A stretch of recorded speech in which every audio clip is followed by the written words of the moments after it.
picking up the tunes for New Year's Eve too, Roy. Thank you. Well, Aussies around the country will be raising a glass today to say goodbye to the year that was. But while New Year's Eve has long been associated with alcohol, new data is showing more of us are choosing to go without. Non-alcoholic beverage sales have surged by almost 20% in the last year, with more and more people reducing or eliminating alcohol. And researchers say it's no fizzer. The sober shift is here to stay long into 2026 and beyond. For their take, let's bring in Monique Van Tolder and 7 News presenter Blake Johnson. Morning to you both. Monique, let's start with you. Alcohol-free in your household tonight? What's your approach? Oh, look, we're going to be watching the 9 o'clock fireworks and then going to sleep, so that might answer that Yes. question. And haven't things changed? But I've got 2 young adult sons, and I think it's pretty much the same for them as well. One's working and one's going to a party, and they'll be home early too. So. And is that a cost of living pressure for the sons, or are you just seeing a generational shift? I think it's a health thing. It's their lifestyles are different. I mean, look at the increase in park runs and so many young kids taking part in marathons. And yes, cost of living. It's expensive to go out drinking. I mean, look, in our day, you could sit at home and tip down a few drinks and then you'd head out, and maybe they could do that as well. But I really think it's a health thing for them. Yeah, it's changing, isn't it? Blake, we can see you preparing for a house party behind you. What do you think's driving the new trend? I don't think I'll be seeing the new year tonight, Eddie. It's been a long week. No, I reckon there's an acceptance of that it's not that great for you, but it's that cost issue that Mon just touched on. You know, if you go out for dinner, a $60, $80 a head dinner can easily become $150 with a couple of bottles of wine. I went out to a pub on Boxing Day last week, acknowledging it was a public holiday, but a pint of mid-range beer was $19.75. Yeah.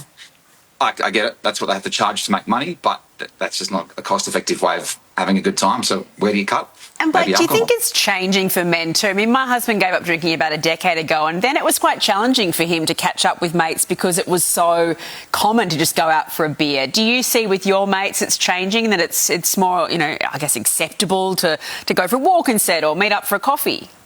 I think it is. I think I've got quite a few friends that don't drink anywhere near as much as they used to.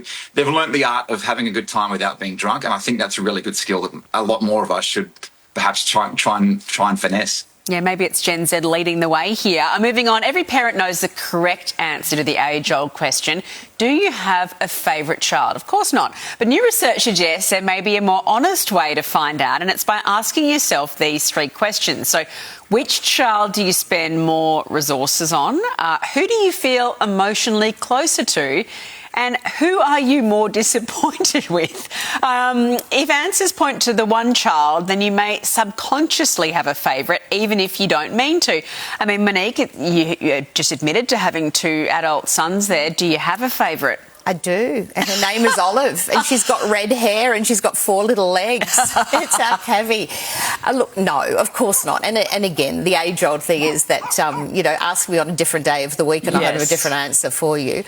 My husband and I actually made a conscious decision 20 however many years ago that we were going to be so careful. Yeah. You give one to one and one to the other. I remember my sisters and I used to count out the cheesels in the bowl when Mum handed them to us, to make sure it was all even. And it can be a real thing that goes on into adulthood. I mean, it's not when you're a child that you necessarily feel it, but it's when you're an adult. And it can actually entrench, can't it, in relationships if you're not careful. What about you, Blake? Would you consider yourself the favourite among your siblings, perhaps?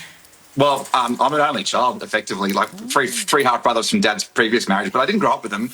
I'm still family, but I was raised an only child. But I do have, I don't know if you can see over there, there's a cat by the bin. That's Jimmy, one of 2 cats. And I have to say, he's my favourite out of the 2 because he's like a dog. He just comes and sits on your chest. He'll come and eat fruit out of your hand. Storm, on the other hand, she's a little bit more of a cat's cat. She likes to sit under the table and not socialise as much. Look, I get it.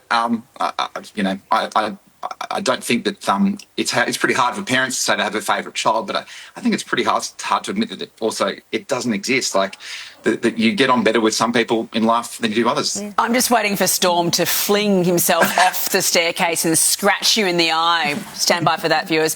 Finally, we're told more than 15 million Aussies have already set their New Year's resolutions for 2026. Physical health a top priority, with 1 in 3 hoping to achieve their fitness and weight goals.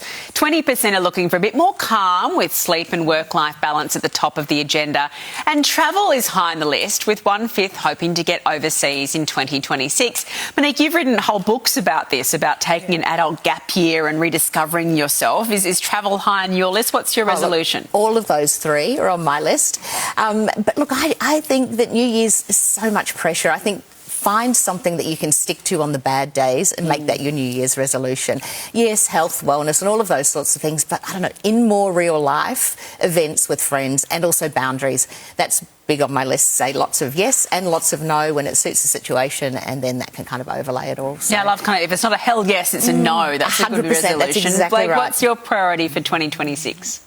Oh, to drink more and become less of a favourite child. Get another cat. Perfect. Replace Storm.